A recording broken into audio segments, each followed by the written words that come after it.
Olá, seja bem-vindo a Salmos para uma Quarentena, nosso tempo devocional no livro de Salmos, pensando nesta realidade de reclusão própria do período da quarentena devido à pandemia mundial.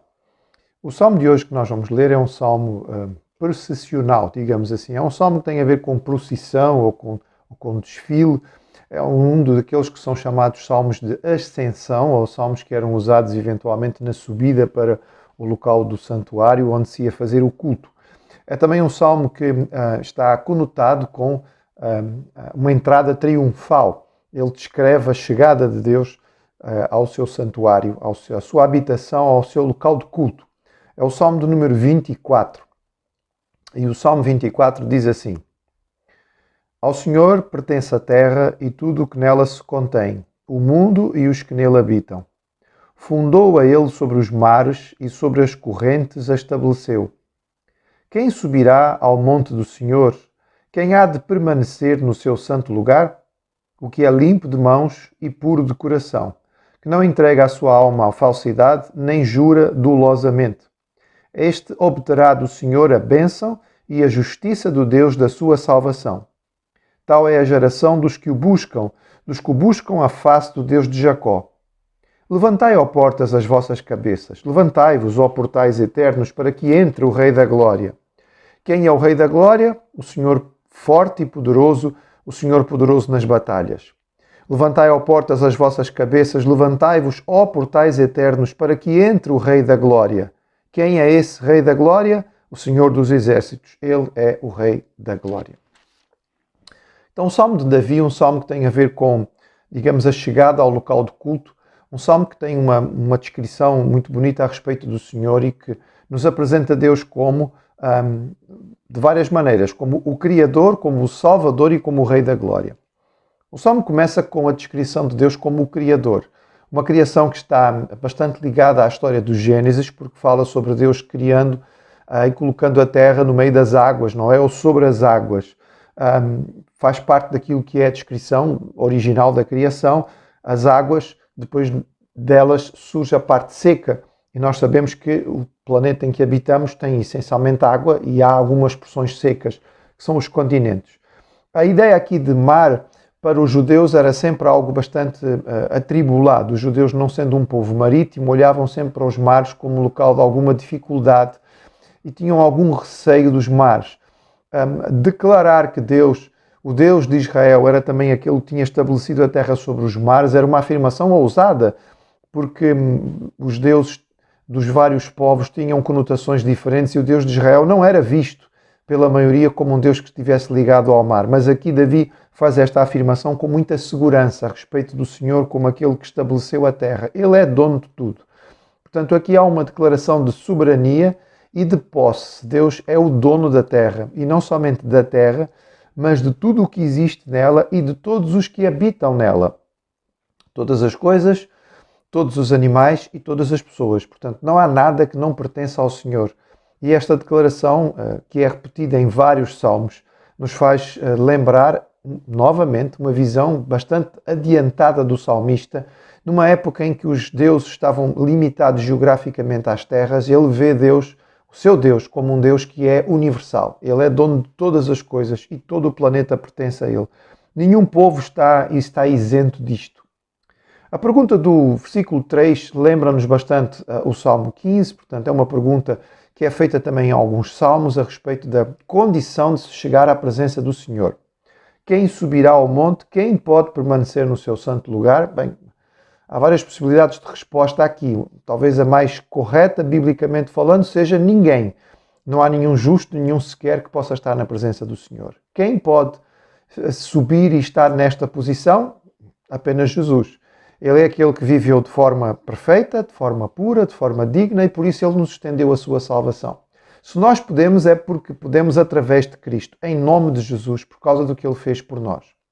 A resposta do salmista é contextualizada à sua época, diferente daquilo que seria a resposta das religiões e dos povos de então, que estariam profundamente baseados na parte cerimonial e ritual dos cultos.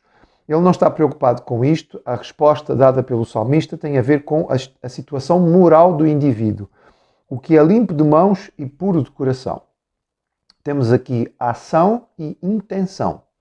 Não apenas o que se faz com as mãos, mas qual é o desejo do coração. Ele diz que é preciso haver pureza dos dois lados. É preciso que aquilo que se faz seja feito com uma atitude correta de coração. O coração tem que ser puro, a mente tem que ser santa, para que então as obras possam ser correspondentes. Ele diz, este é que tem condições. Ele não se entrega à falsidade, nem à malícia. Ele está diante do Senhor, ele busca a Deus de forma intencional.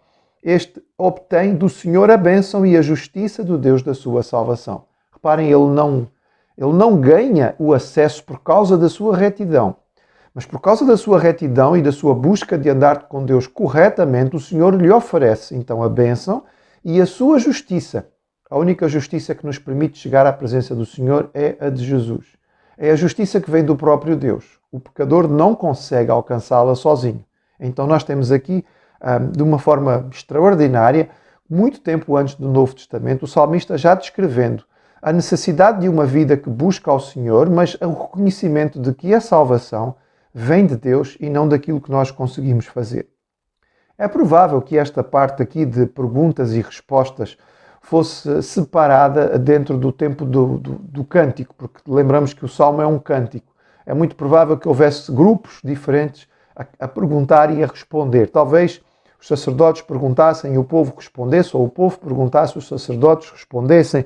Pode ser que houvesse algum solista que pudesse fazer uma destas partes e desta maneira haveria alguma dinâmica naquilo que seria cantar este salmo. Nós não temos esta certeza e nem temos os dados para poder afirmar, mas é muito provável que assim fosse.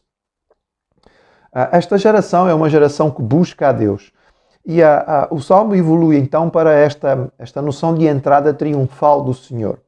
Deus é descrito como um Deus guerreiro, um Deus vitorioso na batalha, um Deus de guerra. Os povos normalmente identificavam os seus deuses com as suas vitórias pessoais, individuais e militares, e o Deus de Israel não é diferente disto, no sentido em que também Israel atribuía ao seu Deus as suas vitórias. Deus é o Deus dos exércitos. Ele tem as suas tropas, que são os seus anjos, e ele é um Deus vitorioso. Aqui a descrição é de um rei que sai à batalha, ele vai enfrentar os seus inimigos, ele é vitorioso, tem uma grande vitória, derrota todos os seus inimigos e então volta triunfalmente e é recebido em glória. E esta chegada do rei de volta é motivo de grande celebração. E é o que encontramos aqui. As portas são personificadas, as portas não são pessoas, nós não podemos dizer às portas que se levantem, mas as portas aqui são personificadas, descritas como podendo se levantar e levantar as suas próprias cabeças, e portanto às portas é pedido, ergam-se, fiquem de pé, abram-se, levantem a vossa fronte, olhem para a chegada triunfal do Rei da Glória. E novamente é muito provável que aqui nós tivéssemos grupos diferentes a cantar. Há um grupo que pergunta então quem é o Rei da Glória, há um grupo que responde. Esta parte final do Salmo ela é repetida, portanto isto é dito mais do que uma vez, e normalmente então há aqui a pergunta quem é o Rei da Glória, com a resposta é o Senhor forte e poderoso, o Senhor poderoso nas batalhas, o Senhor dos exércitos, Ele é o Rei da Glória. Vivemos num tempo de expectativa para o regresso às nossas atividades presenciais e certamente poderemos pensar nelas como um dia de abrir as nossas portas para entrar o Rei da Glória. Nós vamos poder estar novamente juntos e mesmo com as limitações que vão acontecer, certamente vai haver alegria e satisfação. Será o momento em que nós poderemos abrir as nossas portas e levantar as nossas vozes, mais uma vez, mesmo com as limitações que possam acontecer, mas com alegria, lembrando que o nosso Deus é um Deus de vitória. E a cada momento de culto que nós pudermos ter, nós devemos valorizá-lo. Talvez seja este o momento de reconhecer isto. Depois de tantas vezes encararmos o culto como uma coisa já tão habitual, talvez até quase banal, agora se calhar vamos olhar para a possibilidade de estarmos juntos como uma coisa muito especial, muito valorizada. E vamos então com alegria cantar ao Rei da Glória. e abrir as nossas portas para recebê-lo e para estarmos na sua presença com alegria e com louvor.